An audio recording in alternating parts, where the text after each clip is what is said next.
Hey, hello, and welcome. This is Debbie Peterson, and this is another episode of Success Without Sacrifice. So today we are talking about how do you develop a growth mindset at work? I don't know if you've heard of any of the work done by Stanford professor Carol Dweck and her work around the growth mindset. And I want to dive into that a little bit today, and I want to talk about what it is. And then we're going to talk about what it isn't. And then we're going to talk about how you can develop this at work, in your work. And so, with a growth mindset, thinking about work and mistakes. Have you ever made a mistake at work? Have you ever made oh my goodness, I can't believe that I did that sort of mistake at work where you just, hop on yourself, you beat yourself up, you ruminate about what it is that you do or you did. You wake up in the middle of the night and you're thinking, oh my gosh, I can't believe that I did that. And it just kind of weighs heavily on you. So what if you could have a different attitude about mistakes? And what about limiting beliefs? All of those things that you think about that are, I can't do this. That's not meant for me. I'd never be good at that. Things that you don't pursue because you kind of have that conversation going on in your head.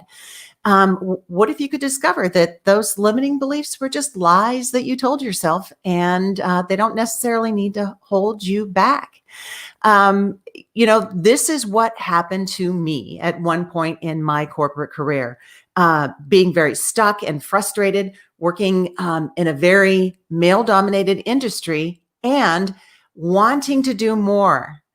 Really feeling inside that I was meant to do more, that I had skills, that I could participate at a different level, but not knowing what that meant. And so making the ask, I want to show up in a different way. I want to be able to participate in a bigger way, having confidence that my boss was going to support me. And it didn't happen. I kind of got the pat on the head, you're good where you're at, which was a great lesson in a lot of respects because I really took that feedback and took it inside and put it on, almost like a heavy sweater on a chilly day. It just kind of, you can feel the weight of it. And I carried that around for a long time. And I soon discovered that it wasn't true, that I was the one who was the most in my own way, that I was the one who had a boatload of limiting beliefs about myself, about what I could and couldn't do, about what I could achieve if I put my mind to it. And unbeknownst to me, that started a period of me walking into the growth mindset. It's like a switch flipped, something turned on for me. And I all of a sudden saw that where I was isn't where I had to be. Just because this is where I'm stuck doesn't mean that I can't move forward. And with the growth mindset, it is an attitude. It is a belief about yourself as to possibility and potential. A growth mindset is that, okay, this is where I'm at. This is where I want to get, and I just have to figure out how. This is a really tough lesson that I've learned, but I know that I'm going to get something out of it, and I'm going to be better as a person as a result. It is that sort of attitude and belief. Now, what a growth mindset isn't, you don't have it all of the time, and you don't have it usually in every single area of your life, because usually there are some areas of your life that you are just hitting on all cylinders, and there are others not so much, right? So a growth mindset is kind of something that you move into and out of contextually. Think about something that you have started, and in learning that. In the beginning of you learning a process, you're in that fixed mindset. You kind of don't know what you don't know. And you're unconsciously incompetent for the 4 stages of learning. You don't know what you don't know. And then you kind of move into the stage of conscious incompetence. You know that you don't know it and you're learning it. It's kind of, when you're learning to drive or you have to go somewhere new and you turn the radio down so you can concentrate, that's like, conscious incompetence. You're just concentrating really hard. And then there's conscious competence where you're learning it and you're applying it. You have to put effort into it. And then you get to unconscious competence. You just do it without thinking. And so that's kind of the learning process. And so you may be in a little bit of a fixed mindset in the beginning. You may go out of fixed and growth mindset as you pursue something that you want to learn, but it's contextual. So the good news for you is that you can have it.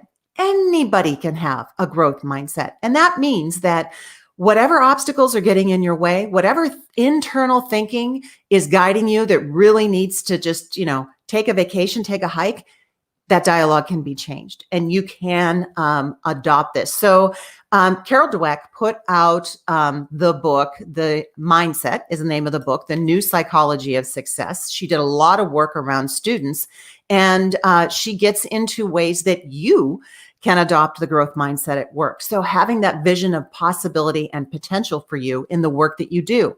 But today I wanted to put together some tips that on a broad level will help you move in that direction. So the first tip that I have for you is that you want to develop awareness around the way that you think.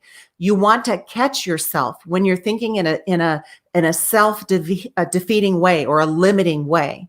So be aware of how you're thinking. Are you thinking forward? Are you thinking about potential?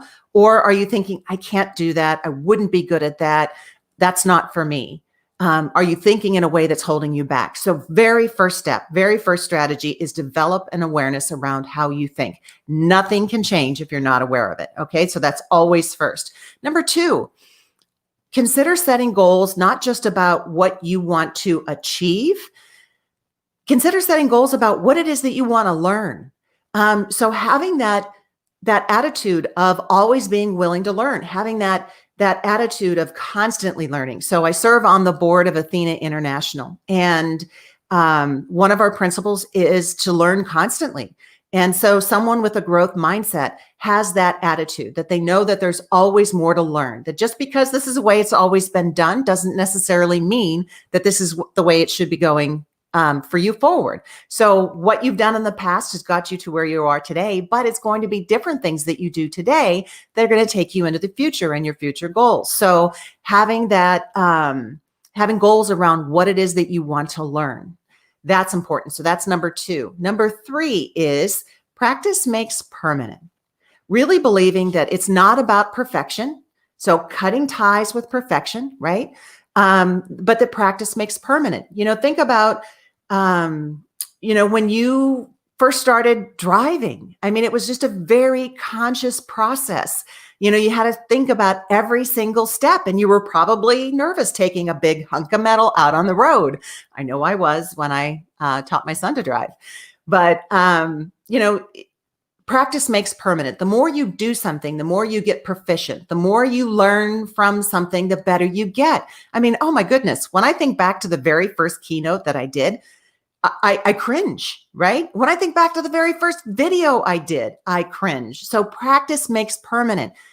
My coach is fond of saying you can't turn a parked car. So just getting into it, being willing to have that attitude of practice, that it's the effort that helps you to get better. Number four is the strategy is, I talked with a client the other day, and she was very focused on external praise and external validations. It's kind of like if she's not getting promoted, if she's not getting raises, then that's her form of feedback that says, well, I don't know if I'm doing a good job. I don't think that I'm doing a good job. And she tends to disengage. But the thing is to create success on your terms, to create success without sacrifice, you really have to have that empowered sort of thinking that you ask. So it's not just relying on what you're being told, but it's also asking for feedback, which can be a very scary proposition. I had another client who didn't get the feedback in her performance evaluation that she wanted. And so we put a plan together for her to go back and ask for specific feedback so that she knew exactly what it is that she needed to do to get to the next level. So when you have a growth mindset, it can still be a scary process asking for feedback, but you're willing to do it because you know on the other side of it, you're going to be better for it. So that's number four. Don't rely on praise, ask for feedback. And number five is really focus on the value of the process. So it's not just achieving the outcome. It's not just achieving the goal.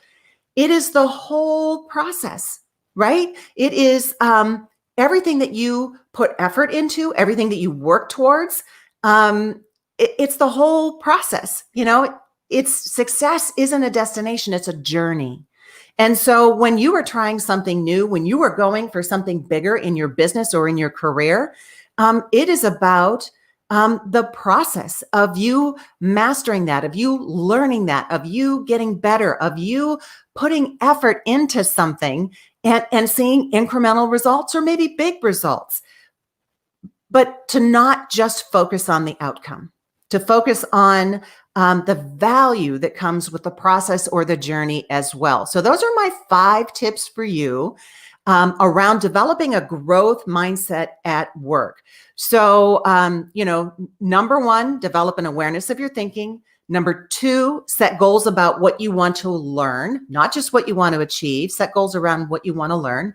Number 3, embrace the notion that practice makes permanent, because there is no perfect.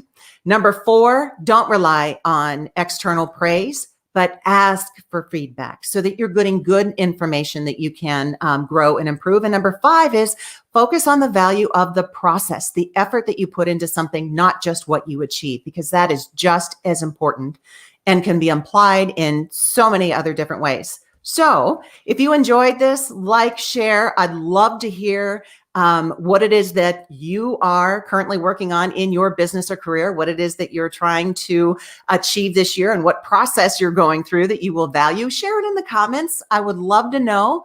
And if I can help you incorporate some more clarity and focus in your business or career this year, give me a call. Let's schedule some time on the calendar. I'd love to chat with you and see if I can help you create a roadmap on your way forward. So go to claritywithdebbie.com, grab some time on my calendar that works for you.